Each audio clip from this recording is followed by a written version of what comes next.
প্রকৃতি আর সংস্কৃতির মেলবন্ধনে উদযাপিত হচ্ছে উত্তর 24 পরগনা জেলার মছরন্দপুর বয়েজ ক্লাবের সুবর্ণ জয়ন্তী। মা কালীর আরেক নাম চামুণ্ডেশ্বরী। কর্ণাটকের মা চামুণ্ডেশ্বরী মন্দিরের আদলে গড়ে উঠেছে এক বিশাল এবং সুন্দর পূজা মণ্ডপ। হাবড়ার বিধায়ক জ্যোতিপ্রিয় মল্লিক মণ্ডপের উদ্বোধন করে সকলকে দীপাবলির শুভেচ্ছা জানান। এই মন্দিরের মতোই প্রতিমা তৈরিতে ব্যাপক যত্ন নেওয়া হয়েছে।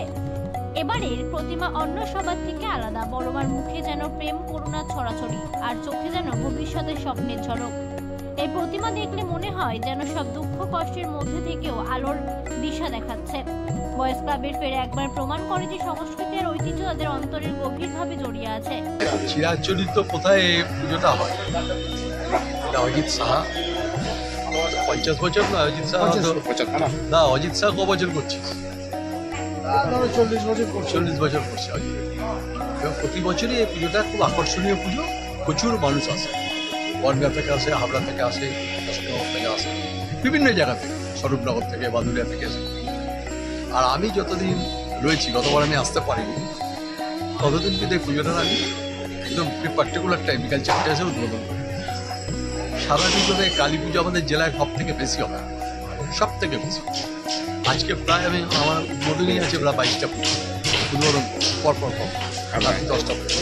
তারপরে বারাসাতে বেশ কয়েকটা পুজো আছে, সেই পুজোগুলো গিয়ে ক্যালকাটার দিকে যাবো। আবার 21 তারিখ থেকে আরম্ভ করবো রাজারহাট নিউ টাউনের বিধায়ক তারা পুজো আছে, সব পরিক্রমা চলবে। স্বাভাবিক আমি বলবো যে পুজো খুব ভালো কেটেছে। তার মাঝখানে একটা খুব ন্যাচারাল ক্লাইমেট তৈরি হয়েছিল, প্রচুর বৃষ্টি হয়েছে। মানে আমি আমার জীবনে এত বৃষ্টি দেখিনি একসাথে যে হতে পারে, তা বৃষ্টি হয়েছে। উত্তরবঙ্গে একটা ডিজাস্টার হয়ে গেছে, ন্যাচারাল ক্যালামিটিতে ডিজাস্টার হয়ে গেছে। সেখানে মাননীয় মুখ্যমন্ত্রী প্রায় 2 সপ্তাহ 3 সপ্তাহ ধরে ওখানে পড়েছেন। তিনি ওখানে গিয়ে রিলিফ দিয়েছেন, মানুষের পাশে দাঁড়িয়েছেন, বই কিনে দিয়েছেন, সব পৌঁছে গেছে তাদের কাছে। রাস্তা তৈরি হচ্ছে, ব্রিজ তৈরি হচ্ছে, কালভার্ট তৈরি হচ্ছে। মানে উত্তরবঙ্গে একটা বিরাট কর্মযজ্ঞ চলছে, 3-4টে ডিপার্টমেন্ট একসাথে করছে। আমি বলবো যে মায়ের কাছে বলবো যে সবাইকে ভালো রাখো, সুন্দর রাখো, সুস্থ রাখো। এরপর একটা আমাদের কাছে একটা ভয়ঙ্কর যে জিনিস আসছে যে SIR। আমি SIR কোনো কটু মন্তব্য করবো না, গালাগালি আমি দিই না মন্তব্য। আমি বলবো যে প্রকৃত যারা ভোটার, যারা 18 বছর, কারণ 21 বছর যাদের পূর্ণ হয়ে গেছে, তাদের তো ভোট দিতে হবে। তাদের ভোটার তো আপনি কাটতে পারবেন না। আর যারা এখানে এসে বসবাস করছে, দীর্ঘদিন ধরে বসবাস করছে, চাকরি করছে, কেউ ব্যাংকে, কেউ পোস্ট অফিসে, কেউ রেলে চাকরি করছে, ছেলে মেয়েকে ডাক্তারিতে পড়াচ্ছে, ইঞ্জিনিয়ারিংয়ে পড়াচ্ছে, চার্টার্ড অ্যাকাউন্টেন্ট হয়ে গেছে, কস্ট অ্যাকাউন্টেন্ট হয়ে গেছে তার ছেলেমেয়েরা। তাদের যদি ভোটার লিস্টে নাম কাটা যায়, এ তো লড়াই করতেই হবে। আমার তো লড়াই নামতেই হবে, আমরা লড়াই নামবো। এটা আমাদের মাননীয় নেত্রী, আমাদের মাননীয় নেতা মমতা বন্দ্যোপাধ্যায়, অভিষেক বন্দ্যোপাধ্যায় দুজনে মিলেই ডিক্লেয়ার করেছে যে এভাবে ন্যায্য ভোটারের নাম কাটা যাবে না। আজ কাটতে আমাদের যে কোনো উপায়ে, যদি হয় এটা আইনের পথে যাবো, আইনের পথে গিয়ে কোনো তোমাকে আটকাবো। ভোটার লিস্টে নাম কাটা যাবে না, সবাইকে ভোটার লিস্টে নাম কাটা, সব ভোট দেবে সবাই। যে ভোট দিয়ে যে যেতে হবে জিতবে। তা আতঙ্কগ্রস্ত ওই ভারতীয় জনতা পার্টি আতঙ্কগ্রস্ত হয়ে গেছে। আমার কাছে যার ক্যালকুলেশনে যে খবর আসছে, 30টা সিটও পাবে পশ্চিমবঙ্গে, 30টা সিটও পাবে না এত ভয়ঙ্কর। আর এই জেলায় 33-33ই পাবো, 33-33টা সিটই পাবো। সুতরাং এখানে আমি বলবো যে মমতা বন্দ্যোপাধ্যায় যে ডাক দিয়েছে, আমাদের তৃণমূল কংগ্রেসের কর্মীরা প্রস্তুত রয়েছে। অভিষেক বন্দ্যোপাধ্যায় যে ডাক দিয়েছে, আমাদের প্রস্তুত রয়েছে। আমরা ওই লোকের মতো কটু মন্তব্য করবো না, গালাগালি করবো না, এসব কথা বলবো না। এই কটু মন্তব্য তো আমরা করি না। আমরা মমতা ভাই এই শিক্ষা আমাদের দেয়নি। মমতা ভাই আমাদের যে শিক্ষা দিয়েছে যে সবাইকে ভালো থাকতে হবে, সুন্দর থাকতে হবে, সুস্থ থাকতে হবে। আমার বিপক্ষ জেলার লোক তারাও ভালো থাকবে, তাদের পরিবার পরিচয়, এই কথাই বলি আমরা। এর 100বার।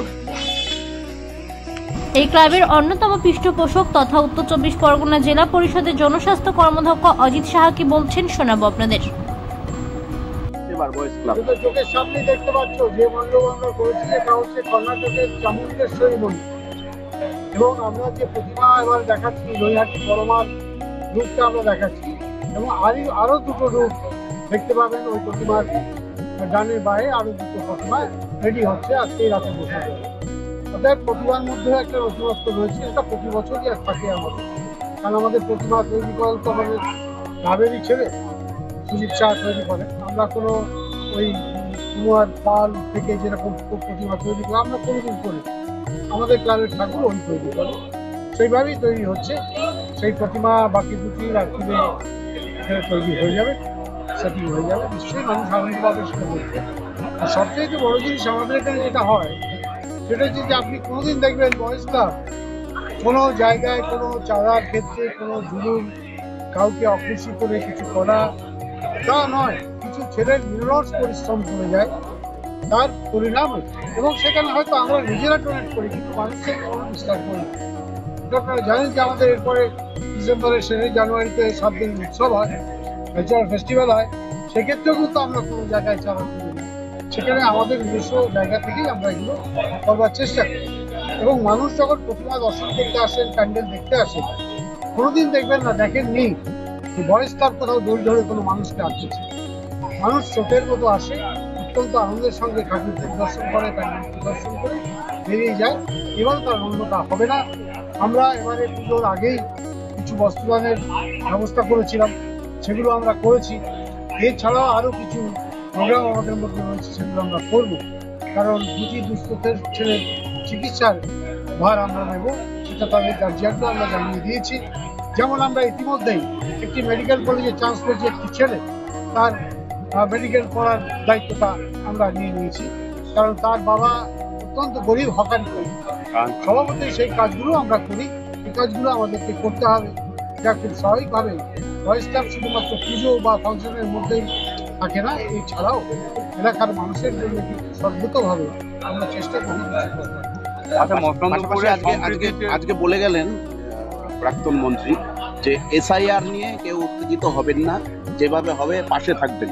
আপনারাও তো অনেকগুলো ক্লাব কমিটির সঙ্গে এই পুজোর সঙ্গে যুক্ত আছে, কিভাবে ভাবছেন আপনারা? সামনেই তো এসআইআর এসআইআর সরকারি নিয়মে তারা যেটা করবেন সেটা নিয়ে তো আমাদের কোনো দ্বিমত নেই।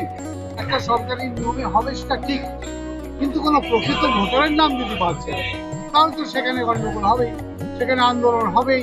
আজকে যদি ভোটার লিস্ট দেখা যায় আমার নাম কেটে দিচ্ছে, আমার জন্ম এখানে, তাহলে আমি কি চিৎকার করবো না? আমার সঙ্গে 10টা লোক আন্দোলনে নামবে না? এই ক্ষেত্রে এসআইআর ক্ষেত্রে মানুষের ভয় আছে, বিশেষ করে সদ্য আগত বাংলাদেশি যারা আছে তাদেরকে তাড়াবার জন্য বিজেপি এই ব্যবস্থা করছে। তারা বুঝতে পারছে না, বেশিরভাগ বাদ যাবে কিন্তু সদ্য আগত বাংলাদেশি মানুষ যাদের ডকুমেন্টস নেই, তারা কিন্তু বিজেপিকেই ভোট দেয়, তাদেরকেই তাড়াচ্ছে বিজেপি। তৃণমূল কংগ্রেস বা আমাদের নেত্রী মমতা বন্দ্যোপাধ্যায় বলছে এসআইআর একটা বৈধ ভোটারের নাম বাদ গেলে আমরা আন্দোলন, আমরা কোর্টে। এর চাইতে বেশি কি আছে? বাংলার মুখ্যমন্ত্রী সঠিক কথা বলছে, এসআইআর পক্ষে কথা বলছে। এসআইআর হোক, ন্যায্যটা হোক। যে লোকটা 3 বছর আগে বাংলাদেশ থেকে সেখানে সম্পত্তি কিনে বসবাস করছে, বাংলাদেশে ভোটার লিস্টে নাম আছে, তার নাম তো কাটা যাবেই, এবং সেই লোক বিজেপিতে আছে একদম 100%।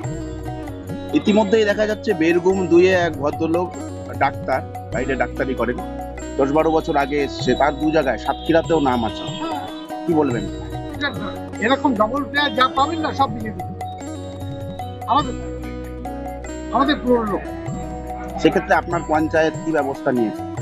এরকম রিপোর্ট আমরা পেলে আমরা প্রশাসনকে সেই রিপোর্ট পুলিশ তো অলরেডি তার বাড়িতে 2 বার গেছে, যাবে। পঞ্চায়েতের কি তাহলে কোনো দায়িত্ব নেই? আমি হলো আমার বাড়ি আসলো, পঞ্চায়েতের এখানে কোনো দায়িত্ব নেই।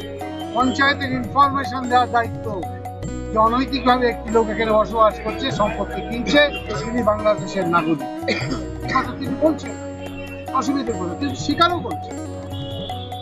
সেখানকার ভোটার লিস্ট বের করে দেখা হয়েছে, তার নাম সাতক্ষীরায় নাম। এরকম লোককে বাদ দিলে আমাদের কোনো আপত্তি নেই, কিন্তু যারা এখানে বাই বর্ন এখানে রয়েছে, জন্ম যাদের এখানে, তাদেরকে তাড়াতে গেলে তো বিদ্রোহ হবেই। আচ্ছা, মকরন্দপুরে কালী পুজোর সময় সম্প্রীতির যে জনজোয়ার, এর পেছনে কারণটা? দেখুন, একটা কথা আপনাদেরকে বলি যে মকরন্দপুরে বিগত 5 বছর আগে আমরা ক্লাব সমন্বয় কমিটি করেছি। আগে ক্লাবে ক্লাবে লড়াই হতো, অনেক রকম ঘটনা ঘটতো, কিন্তু বিগত 5 বছর থেকে মসনদপুর একদম পিসফুল। এটা 2011 পর থেকেই হয়েছে, কিন্তু 5 বছর সমন্বয় কমিটি করার পরে কোনো ক্লাবের সাথে কোনো ক্লাবের লড়াই নেই, সমস্ত ক্লাবেই আমরা আছি, সব ক্লাবেরই মেম্বার আমরা। এই তো এরপরে 7টার সময় শক্তিমানের উদ্বোধনে যাবো, সেখানে আপনারা সবাই যাবেন। সেখানেও আমরা সবাই যাবো। কালকেও বলাকার উদ্বোধন রয়েছে, জাগরণের উদ্বোধন রয়েছে, নেতাজির উদ্বোধন রয়েছে, সব জায়গায় যাবো, সবার সঙ্গে সবাই আছি আমরা। এটাই মসনদপুর 5 বছর আগে দেখিয়েছে, যেটা হাবড়া আজকে করছে। শেষ প্রশ্ন, সেটা হচ্ছে